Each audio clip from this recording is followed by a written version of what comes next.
तो अभी अपन देखेंगे कौन सा कृषि वाला सेक्टर, एग्रीकल्चर सेक्टर देखते हैं। तो इसके कुछ आंकड़े वगैरह स्टार्ट करते हैं। तो आजीविका कितना 42.3% आबादी का भरण पोषण करता है। तो कितने का 42.3%। तो 42.3% जो आबादी है उसका भरण पोषण करती है अपना कृषि क्षेत्र। कार्यबल है इसमें कितना 54.6 यानी कि 54.6%। फिर जीडीपी योगदान, तो वर्तमान मूल्यों पर भारत की जीडीपी में योगदान है 18.2% यानी 18.2% का जीडीपी में योगदान है।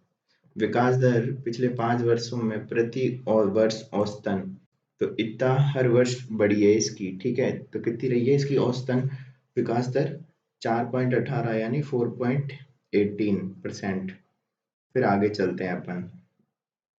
तो 2023-24 में अंतिम अनुमान के अनुसार वार्षिक वृद्धि रही थी इसकी, तो इसमें नेगेटिव रही थी अंतिम अनुमान के अनुसार, ये -1.4 की।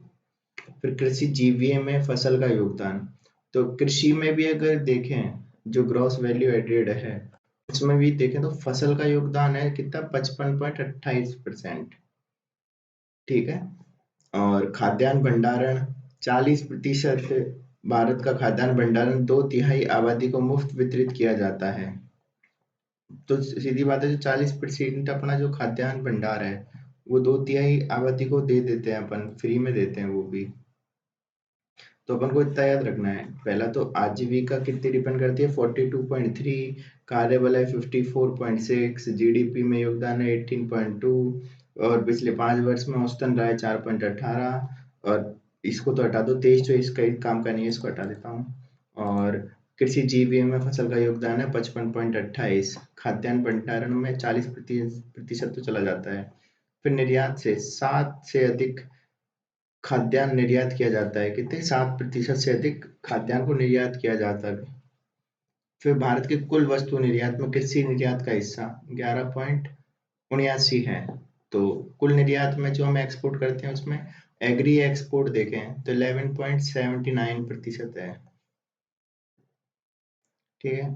फिर भारत कृषि में समुद्री उत्पाद के बाद सर्वाधिक निर्यात बासमती चावल का करता है। तो सबसे ज्यादा तो कौन सा करता है अपना समुद्री उत्पाद, और उसके बाद बासमती चावल। फिर कृषि क्षेत्र में सर्वाधिक आयात करता है वनस्पति तेल का, वेजिटेबल ऑयल का।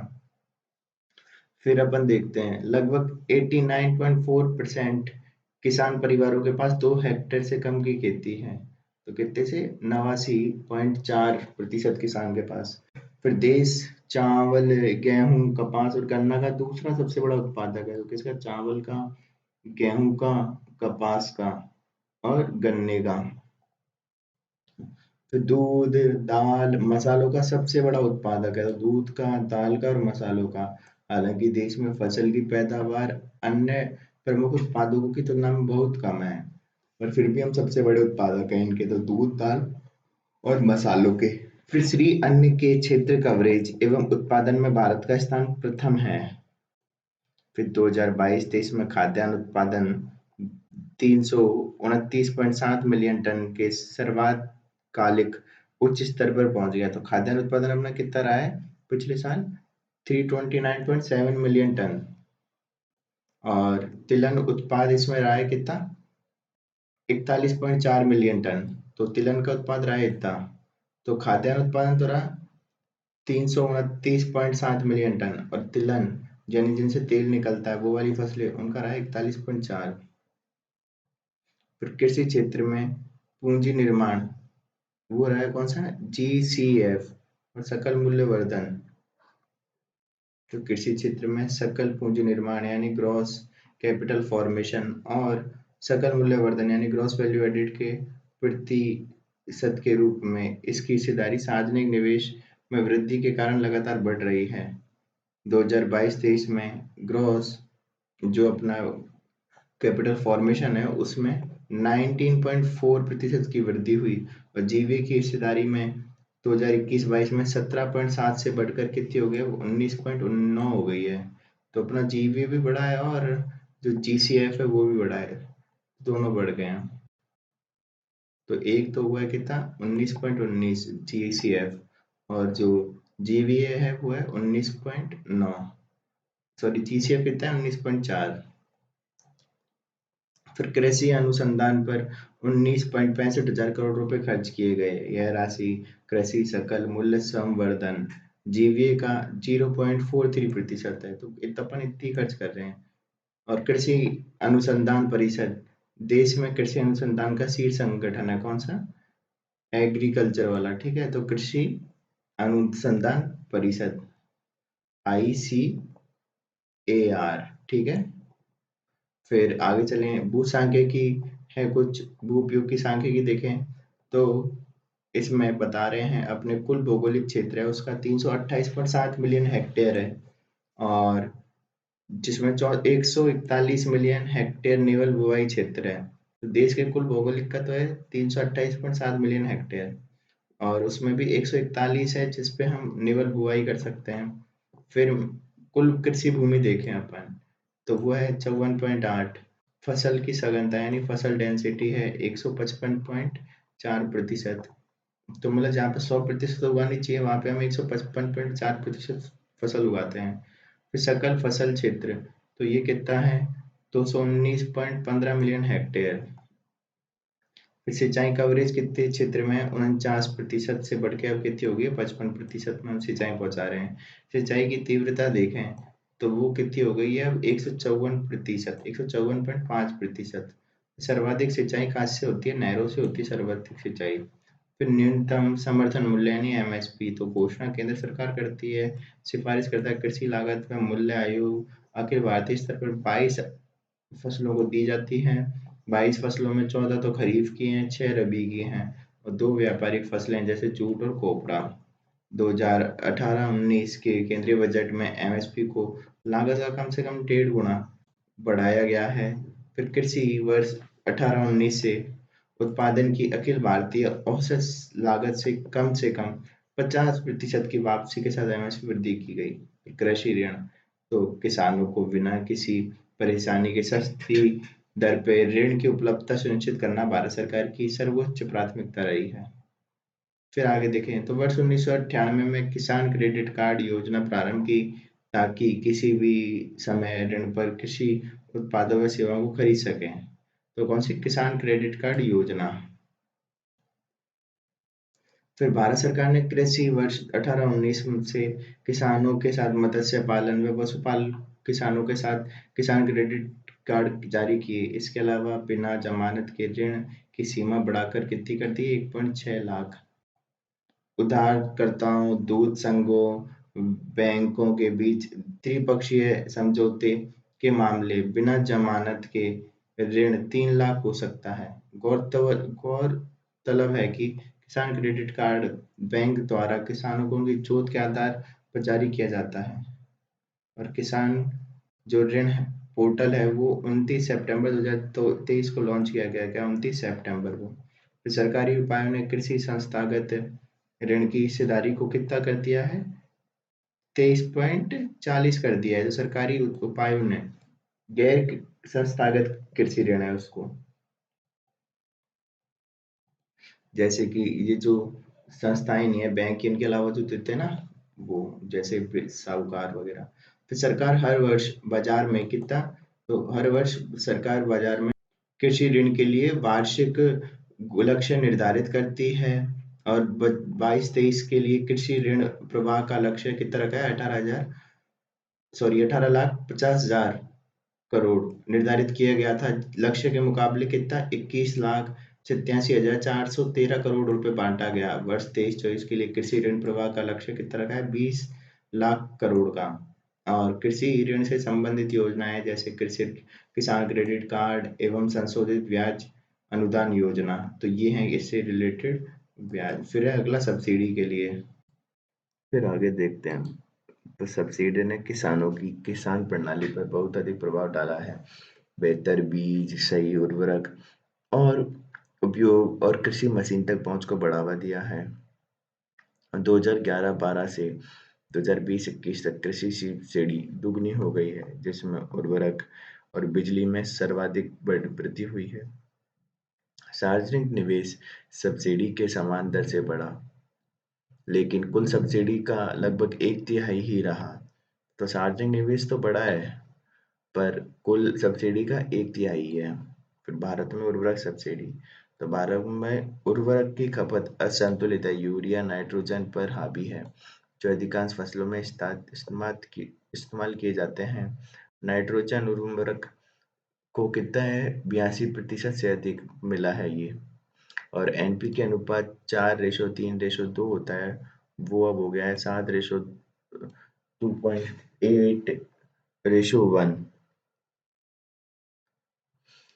फिर भारत सरकार प्रत्येक राज्य को पोषक तत्वों की अनुशंसित खुराक आरडीएन के आधार पर उर्वरक आवंटित करती है। बदले में राज्य डीलरों और प्राथमिक कृषि सहकारी समितियों के माध्यम से पीओएस उपकरण का उपयोग कर किसानों को उर्वरक भेजे जाते हैं, पॉइंट ऑफ सेल।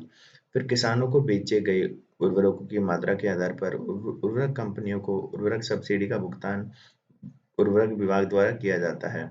फिर पोषक तत्व आधारित सब्सिडी, इस व्यवस्था के आधार पर किसानों को इन उर्वरक में निहित पोषक तत्व एनपीके एस के आधार पर रियायती दरों पर उर्वरक उपलब्ध कराए जाते हैं। इसके अलावा जो उर्वरक मॉलिब्डेनम, एमओ और जिंक जैसे माध्यमिक एवं सूक्ष्म पोषक तत्वों से समृद्ध हैं, उन्हें अतिरिक्त सब्सिडी दी जाती है। तो कौन कौन से, मॉलिब्डेनम और जिंक जैसे। तो पी एंड के उर्वरकों पर सब्सिडी की घोषणा सरकार द्वारा वार्षिक आधार पर प्रत्येक पोषक तत्व के लिए प्रति किलोग्राम के आधार पर की जाती है, जो कि पी एंड के उर्वरक की अंतर्राष्ट्रीय व घरेलू कीमतों, विनिमय दर, देश में इन्वेंट्री स्तर आदि को ध्यान में रखकर निर्धारित की जाती है। फिर एनवीएस का उद्देश्य पी एंड के उर्वरकों की खपत को बढ़ाना है, ताकि एनपीके उर्वरक के बीच इष्टतम संतुलन एनपीके 4:2:1 हासिल किया जा सके। फिर इसे रसायन एवं उर्वरक मंत्रालय के उर्वरक विभाग द्वारा अप्रैल 2010 से क्रियान्वित किया जा रहा है। फिर एग्रीस्टैक क्या है, तो उर्वरक सब्सिडी के लक्ष्यीकरण में सुधार के लिए एग्रीस्टैक का उपयोग करना। एग्रीस्टैक में किसान रजिस्ट्री और किसान रजिस्ट्री के साथ पीओएस उपकरणों का एकीकरण शामिल होगा, तथा इसमें प्रत्येक किसान का आधार नंबर, अधिकार रिकॉर्ड के अनुसार किसान के स्वामित्व वाली सभी कृषि भूमियों का विवरण होगा।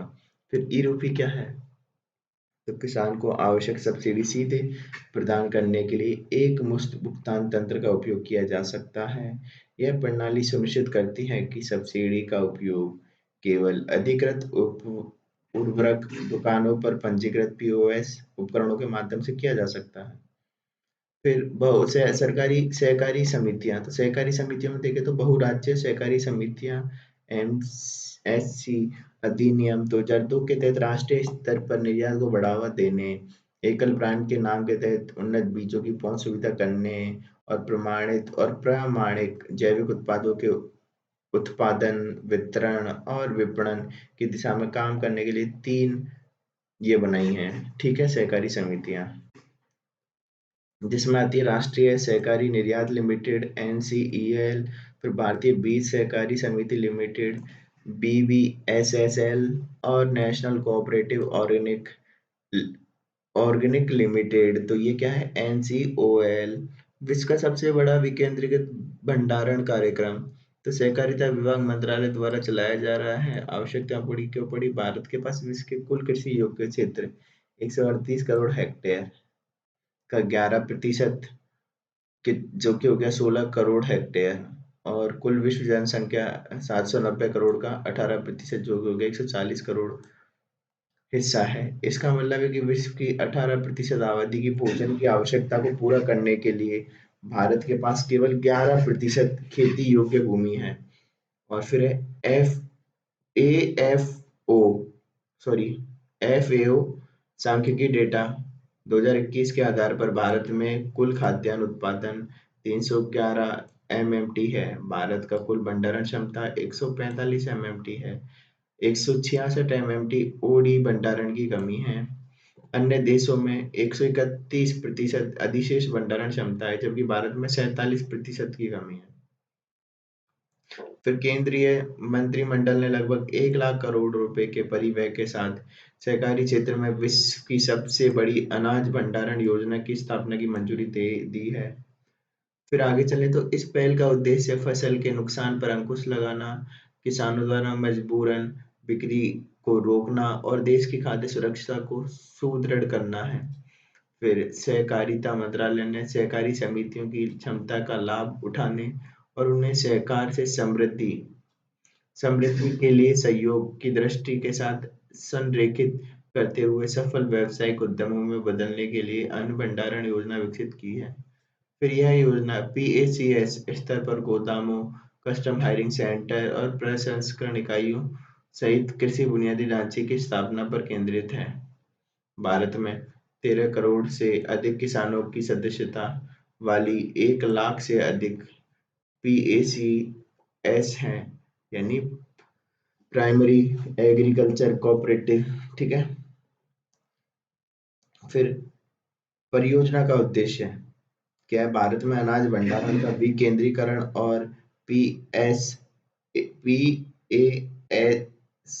जो भी है यार, पीएसीएस का स्तर पर इसका लाभ। तो भारत में अनाज भंडारण का विकेंद्रीकरण और पीएसीएस का स्तर पर इसका लाभ। फिर फसल कटाई के बाद नुकसान को 6% कम करना। तो इसके उद्देश्य हैं दो। फिर तीसरा है मल्टीपल हैंडलिंग और परिवहन लागतों में भारी कमी करना, किसानों द्वारा कम दरों पर संकटकालीन बिक्री की रोकथाम। फिर एफसीआई राज्य सरकार द्वारा विकेंद्रीकृत खरीद को बढ़ावा और स्टोरेज आधारित हब एंड स्पोक मॉडल। फिर भारत में कृषि उत्पादों का वायदा बाजार, तो कमोडिटीज में वायदा बाजार की स्थापना इस मान्यता से प्रेरित थी कि कृषि उत्पादन मौसमी और जोखिम भरा है जबकि खपत स्थिर है। वायदा बाजार कीमतों को स्थिर करने और जोखिमों का प्रबंधन करने में मदद करते हैं। फिर महत्वपूर्ण पहल देखें कुछ, तो राष्ट्रीय एक्सचेंजों की स्थापना 2003 में राष्ट्रीय एक्सचेंजों की स्थापना की गई जिसमें national commodity and derivative exchange, फिर मल्टी कमोडिटीज एक्सचेंज और नेशनल मल्टी कमोडिटीज एक्सचेंज ये बनाए। फिर फॉरवर्ड कॉन्ट्रैक्ट रेगुलेशन एक्ट 1952 निरस्त किया गया है। फिर कमोडिटीज डेरिवेटिव बाजारों को प्रतिभूति अनुबंधन अधिनियम 1956 के अंतर्गत लाया गया। सेबी ने कमोडिटीज बाजार नियामक के रूप में वायदा बाजार आयोग से कार्यभार संभाला है। फिर इलेक्ट्रॉनिक ऑनलाइन बाजार, तो एन ए एम ई नाम को 2016 में भारत सरकार द्वारा पेश किया गया था। इन फिर ई नाम स्थानीय बाजारों को एकीकृत करता है, खरीदारों विक्रेताओं को जोड़ता है और पारदर्शी मूल्य निर्धारण सुनिश्चित करता है। तो इनाम 2016। फिर डेरिवेटिव ट्रेडिंग के लिए पात्र वस्तुओं की सूची 91 से बढ़ाकर 104 हो गई है। फिर नई वस्तुओं में सेब, काजू, लहसुन, स्किम्ड मिल्क पाउडर, सफेद मक्खन, प्रसंस्कृत खाद्य पदार्थ, लकड़ी और बांस के उत्पाद शामिल हैं। फिर कृषि योजनाएं एवं कार्यक्रम, जिसमें पहले आते हैं श्री अन्न। तो श्री अन्न को देखते हैं। श्री अन्न के क्षेत्र कवरेज और उत्पादन में भारत सर्वप्रथम प्रथम स्थान पर है। फिर वैश्विक वर्ष 2023 श्री अन्न बनाया गया। फिर अंतर्राष्ट्रीय श्री अन्न सम्मेलन 2023 नई दिल्ली में हुआ। फिर भारतीय कदन अनुसंधान केंद्र कहाँ पे? हैदराबाद को भी उत्कृष्टता केंद्रों के रूप में बढ़ावा दिया जाएगा। किसको? भारतीय कदन अनुसंधान केंद्र हैदराबाद को। फिर श्री अन्न को सुपर फूड कहा जाता है क्योंकि अन्न में अधिक पोषक तत्व होते हैं। साथ ही ये अनाज beta carotene, niacin, vitamin B6, folic acid, potassium, magnesium, zinc आदि से भरपूर होते हैं। इसमें फाइबर मौजूद होता है जो पाचन क्रिया को बेहतर करता है। तो फिर देखते हैं श्री अन्न में क्या क्या शामिल है। तो श्री अन्न में शामिल है ज्वार, बाजरा, रागी, सावा या समा, कंगनी, कोदो, कुटकी, कुट्टू। फिर है डिजिटल कृषि मिशन।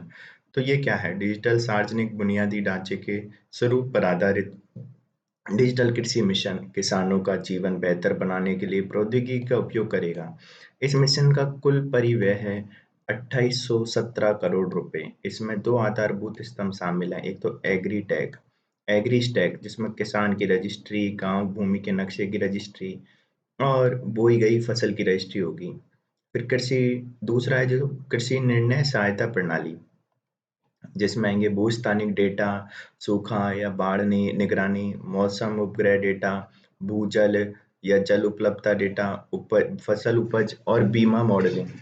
फिर संशोधित ब्याज अनुदान योजना, तो भारत सरकार द्वारा यह योजना इसलिए शुरू की गई ताकि कृषि ऋण पर किसानों को ज्यादा ब्याज न देना पड़े। कृषि एवं संबद्ध क्षेत्रों में लगे किसानों को इस योजना के तहत 3 लाख रुपए का अल्पकालिक कृषि ऋण 7% ब्याज दर पर उपलब्ध करवाया जाता है। इस योजना के तहत किसानों को 1.5 अग्रिम ब्याज सहायता दी जाती है। तो 1.5% की अग्रिम ब्याज सहायता, ऋणों के शीघ्र व समय पर भुगतान करने पर 3% अतिरिक्त अनुदान दिया जाता है। फिर कृषि विपणन अवसंरचना, 2014 से सरकार ISAM के अंतर्गत कृषि विपणन अवसंरचना उप योजना को कार्यान्वित कर रही है, जिसके तहत भंडारण अवसंरचना में सुधार के लिए पूंजीगत सब्सिडी प्रदान की जा रही है। तो कृषि विपणन अवसंरचना में, ठीक है, पूंजीगत वो दे रहे हैं जिससे अवसंरचना, भंडारण अवसंरचना सुधार हो। यह मांग आधारित ऋण लिंक्ड योजना मैदानी क्षेत्रों में 25% और पूर्वोत्तर व पहाड़ी क्षेत्रों में 33% सब्सिडी व्यक्ति, किसानों, FPO, सहकारी समितियों व राज्य एजेंसियों को प्रदान करती है। तो ऋण लिंक्ड है ये, तो ठीक है। कृषि विपणन अवसंरचना, फिर कृषि अवसंरचना कोष है 1 लाख करोड़ का। उद्देश्य है देश में कृषि संबंधी बुनियादी ढांचे में सुधार, फसल उपरांत प्रबंधन, सामुदायिक विकास के लिए मध्यम अवधि का ऋण वित्त पोषण करता है। फिर कृषि परियोजनाओं के लिए ब्याज अनुदान और ऋण गारंटी सहायता की पेशकशी की जाए। क्रियान्वयन एजेंसी, राष्ट्रीय कृषि एवं ग्रामीण विकास बैंक नाबार्ड। फिर अवधि है इसकी 2020 से 32-33 तक। लाभार्थी किसान, प्राथमिक कृषि ऋण समितियां, किसान उत्पादक संगठन, स्वयं सहायता समूह, राज्य एजेंसियां आदि। फिर वित्तीय सहायता, तो फसल कटाई उपरांत प्रबंधन की परियोजना की स्थापना के लिए ब्याज सहायता और क्रेडिट गारंटी के रूप में वित्तीय सहायता। फिर पात्र परियोजनाएं जैसे आपूर्ति श्रृंखला अवसंरचना की चिन्हित परियोजनाएं, सामुदायिक कृषि परिसंपत्तियों का निर्माण, PPP आधारित केंद्र। फिर वित्त पोषण सुविधा के तहत 2 करोड़ तक के सभी ऋणों पर वार्षिक 3% की ब्याज सब्सिडी प्रदान की जाएगी। यह सब्सिडी अधिकतम 7 वर्षों के लिए उपलब्ध होगी। 2 करोड़ के से अधिक के ऋणों के लिए उपयुक्त ब्याज सब्सिडी 2 करोड़ तक ही सीमित होगी। कुल वित्त पोषण सुविधा में से निजी उद्यमियों को मिलने वाला भाग राष्ट्रीय निगरानी समिति द्वारा नियत किया जा सकता है। फिर प्रधानमंत्री फसल बीमा योजना, तो प्रारंभ 2016 में, प्रकृति सभी किसानों के लिए स्वैच्छिक है। फिर उद्देश्य बुवाई से लेकर कटाई के बाद तक की फसल बीमा सुरक्षा प्रदान करना। फिर प्रधानमंत्री फसल बीमा योजना किसान नामांकन के मामले में दुनिया की सबसे बड़ी फसल बीमा योजना है। बीमा प्रीमियम के मामले में तीसरी सबसे बड़ी योजना है। यह योजना फसलों के बुवाई से पूर्व के से कटाई के बाद तक की सभी गैर गैर रोकथाम योग्य प्राकृतिक जोखिमों के विरुद्ध व्यापक जोखिम कवर सुनिश्चित करने के लिए शुरू की गई। प्रीमियम है रबी के लिए 1.5, खरीफ के लिए 2 और वाणिज्य के लिए 5। सब्सिडी में केंद्र सरकार की हिस्सेदारी है पूर्वोत्तर हेतु 90, अन्य राज्य हेतु 50। जोखिम कवरेज सूखा, बाढ़, जल प्लावन, कीट प्रसार, भूस्खलन, वज्रपात से दहन, तूफान, ओलावृष्टि, चक्रवात इत्यादि। फिर फसल बीमा योजना में हालिया प्रौद्योगिकी हस्तक्षेप, तो डिजी क्लेम पेमेंट मॉड्यूल, तो राष्ट्रीय फसल बीमा कार्यक्रम को सार्वजनिक वित्तीय प्रणाली के साथ एकीकृत करने के लिए लॉन्च किया गया। फिर बीमा के वास्तविक दावों की जानकारी प्राप्त होगी इससे। फिर प्रौद्योगिकी आधारित उपज अनुमान, तो यस टैग, तो एक औद्योगिकी आधारित उपज अनुमान तंत्र है।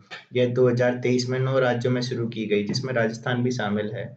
फिर मौसम सूचना नेटवर्क और डेटा प्रणाली, तो यह सभी किसान और खेती उन्मुख सेवाओं के उपयोग के लिए तालुक, ब्लॉक और ग्राम पंचायत स्तरों पर स्वचालित मौसम स्टेशनों और वर्षा गेजों का एक नेटवर्क स्थापित करने की अग्रणी पहल है। फिर फसलों के वास्तविक समय के अवलोकन और फोटोग्राफ का संग्रह। तो बोई गई और बीमित फसलों का मान्य करने, आपदाओं से नुकसान का आकलन करने और प्रौद्योगिकी आधारित उपज अनुमान मॉडल का समर्थन करने के लिए उनके जीवन चक्र के दौरान आवधिक फसल तस्वीरें एकत्र करें। फिर है प्रधानमंत्री किसान सम्मान निधि योजना। तो कृषि इनपुट की खरीद के लिए वित्तीय सहायता प्रदान करना इसका उद्देश्य है। लाभार्थी हैं सभी भूमिधारक किसान। फिर पात्र किसान को प्रति वर्ष प्रत्येक 4 महीने में 2,000 रुपए की 3 समान किस्तों में 6,000 रुपए दिए जाएंगे। फिर प्रधानमंत्री किसान मानधन योजना। तो प्रारंभ 24 फरवरी 2019 को लघु सीमांत किसानों की वृद्धावस्था में सुरक्षा करना, उन्हें सामाजिक सुरक्षा प्रदान करना। लाभार्थी हैं 18 से 40 वर्ग आयु के किसान जिनके पास 2 हेक्टेयर तक कृषि भूमि हो। फिर लाभ है 60 वर्ष तक की आयु प्राप्त करने पर 3,000 रुपए प्रति माह पेंशन। फिर मासिक अंशदान प्रवेश की आयु के आधार पर 55 से 200 के बीच। अगली है प्रधानमंत्री कृषि सिंचाई योजना। प्रारंभ 2015-16 में। उद्देश्य खेत स्तर पर जल की भौतिक पहुंच प्रदान करना, कृषि योग्य क्षेत्र का विस्तार करना, हर खेत को पानी तथा प्रति बूंद अधिक फसल उत्पादन करना। 4 घटक हैं। प्रति बूंद अधिक फसल, त्वरित सिंचाई कार्यक्रम के तहत खेत स्तर पर जल प्रबंधन, फिर एकीकृत जल संभर प्रबंधन कार्यक्रम और हर खेत को जल। फिर अगली है खाद्य तेलों पर राष्ट्रीय मिशन ऑयल पाम। अवधि 2021 से 25-26 तक खाद्य तेलों पर आयात भार को कम करना, पाम क्षेत्र का विस्तार कर तिलहन उत्पादन में वृद्धि करना। फिर लक्ष्य है 10 लाख हेक्टेयर तक पाम ऑयल क्षेत्र बढ़ाना, 20 लाख टन तक क्रूड पाम ऑयल उत्पादन में वृद्धि करना और 19 केजी प्रति व्यक्ति प्रति वर्ष का उपभोग स्तर बनाए रखना।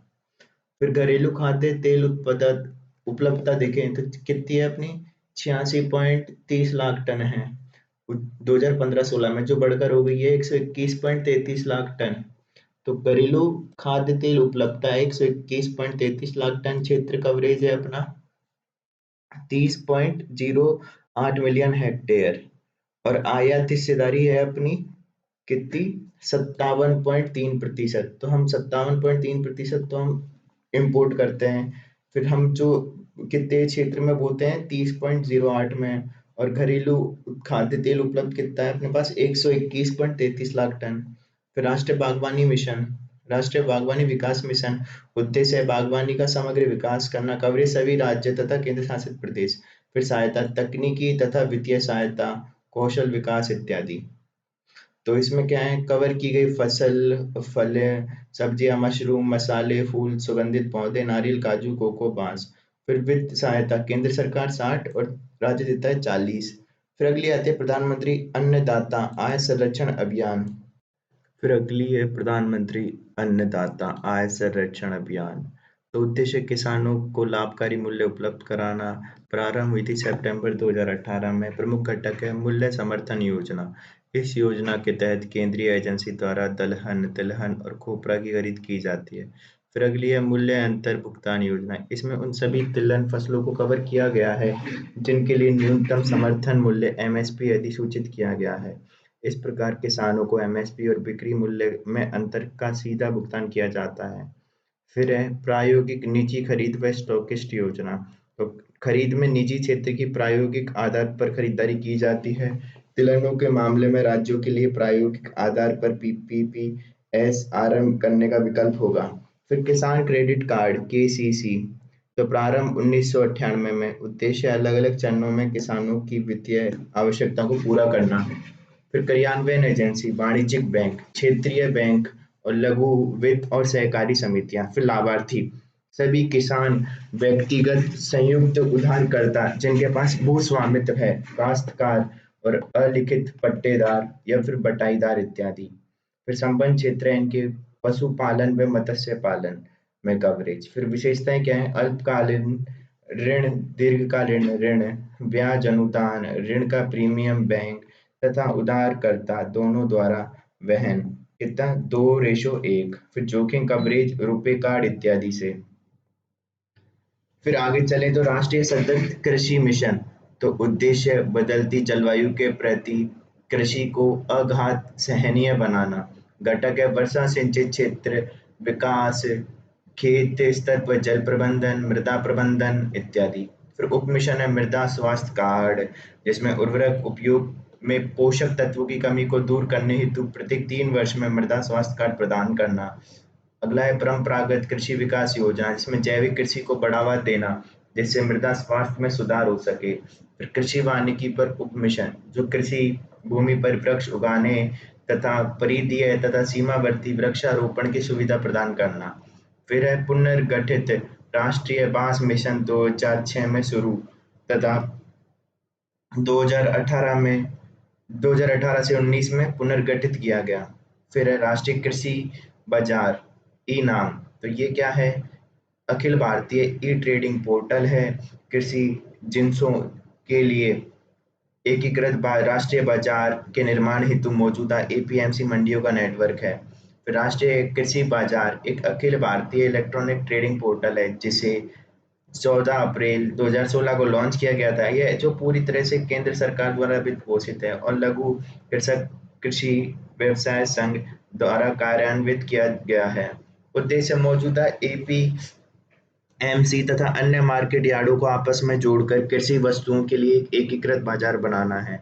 नाम भौतिक मंडियों का एक राष्ट्रीय नेटवर्क बनाएगा, जिस तक पहुंच ऑनलाइन पहुंचा जा सकेगा। ठीक है, फिर आगे चलते हैं।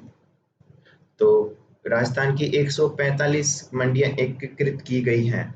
फिर कृषि विस्तार तथा तकनीकी मिशन, तो इसमें देखें तो उद्देश्य है प्रौद्योगिकी प्रसार के लिए नई संस्थागत व्यवस्थाओं के माध्यम से विस्तार प्रणाली को किसानों के प्रति जवाबदेह बनाना।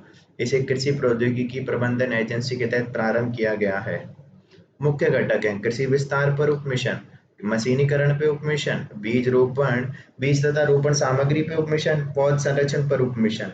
फिर कृषि को टिकाऊ बनाना, तो इसमें देखें तो वर्षा आधारित चावल की पैदावार 2050 तक 20% तथा 2080 तक 47% कम हो सकेगी।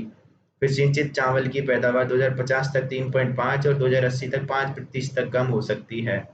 फिर सतत कृषि के लिए राष्ट्रीय मिशन, तो ये क्या है? जलवायु परिवर्तन पर राष्ट्रीय कार्य योजना का एक हिस्सा है। और एनएमएसए का उद्देश्य भारतीय कृषि को जलवायु परिवर्तन के प्रति लचीला बनाना है। उत्पादकता बढ़ाने और वर्षा आधारित क्षेत्र विकास को बढ़ावा देने के लिए एनएमएसए के तहत वर्षा आधारित क्षेत्र का विकास शुरू किया गया। फिर सूक्ष्म सिंचाई निधि, तो नाबार्ड के साथ 5,000 करोड़ रुपए की प्रारंभिक निधि बनाई गई, राज्यों को सहायता प्रदान करता है। 2015-16 से 23-24 तक 90 लाख हेक्टेयर क्षेत्र को सूक्ष्म सिंचाई के अंतर्गत कवर किया जाएगा। फिर पीएम प्रणाम, तो राज्य को रासायनिक उर्वरकों के उपयोग को कम करने के लिए प्रोत्साहित करता है। उद्देश्य है जैव उर्वरकों और जैविक उर्वरकों के संयोजन के साथ उर्वरकों के संतुलित उपयोग को प्रोत्साहित करना। फिर लक्ष्य है रासायनिक उर्वरकों पर सब्सिडी के बोझ को कम करना, जो 22-23 में 2.25 लाख करोड़ तक पहुंचने का अनुमान है। फिर 2021 के 1.62 लाख करोड़ रुपए के आंकड़े से 39% अधिक है। फिर मृदा स्वास्थ्य कार्ड योजना और यूरिया गोल्ड शुरुआत किया गया।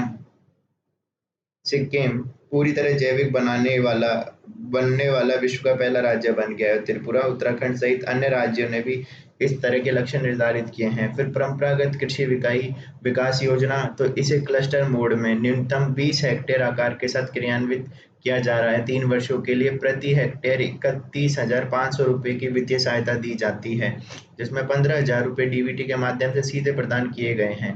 जैविक इनपुट के लिए प्रोत्साहन के रूप में दिए जाते हैं। फिर आगे चलें तो फार्मर फर्स्ट, तो ये क्या है? खेत नवाचार संसाधन विज्ञान प्रौद्योगिकी, तो भारतीय कृषि अनुसंधान परिषद द्वारा शुरू किया गया फार्मर फर्स्ट।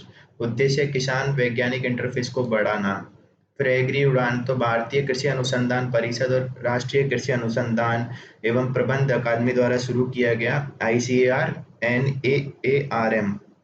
उद्देश्य है खाद्य व कृषि व्यवसाय स्टार्टअप को बढ़ावा देना। फिर मेघदूत ऐप, ये क्या है? पृथ्वी विज्ञान मंत्रालय के सहयोग से कृषि मंत्रालय द्वारा लॉन्च की गई। उद्देश्य है विशिष्ट मौसम आधारित कृषि सलाह देना। फिर ऑर्टिनेट ऐप, ये क्या है? कृषि एवं प्रसंस्कृत खाद्य उत्पाद निर्यात विकास प्राधिकरण द्वारा विकसित है। उद्देश्य है भारत से यूरोपीय संघ की बागवानी फसलों के निर्यात के लिए पंजीकरण, परीक्षण, प्रमाणन हेतु ऑनलाइन सेवा प्रदान करना। फिर एग्री मार्केट इंफ्रास्ट्रक्चर फंड, ये क्या है? कोष था 2,000 करोड़ का। उद्देश्य था 22,000 ग्रामीण कृषि बाजारों और 585 कृषि उपज बाजार समितियों में कृषि विपणन अवसंरचना का विकास करना। फिर जल जल प्रबंधन के उदाहरण देखें तो नारायणपुर लेफ्ट लेफ्ट बैंक नहर प्रणाली, ये कहाँ की, कर्नाटक की। और डायवर्जन आधारित सिंचाई प्रणाली, ये कहाँ की, खरगोन व बड़वानी मध्य प्रदेश। तो डायवर्जन आधारित सिंचाई प्रणाली खरगोन व एवं बड़वानी मध्य प्रदेश में और नारायणपुर लेफ्ट बैंक नहर प्रणाली कर्नाटक में। अब आते हैं पशुपालन और डेयरी।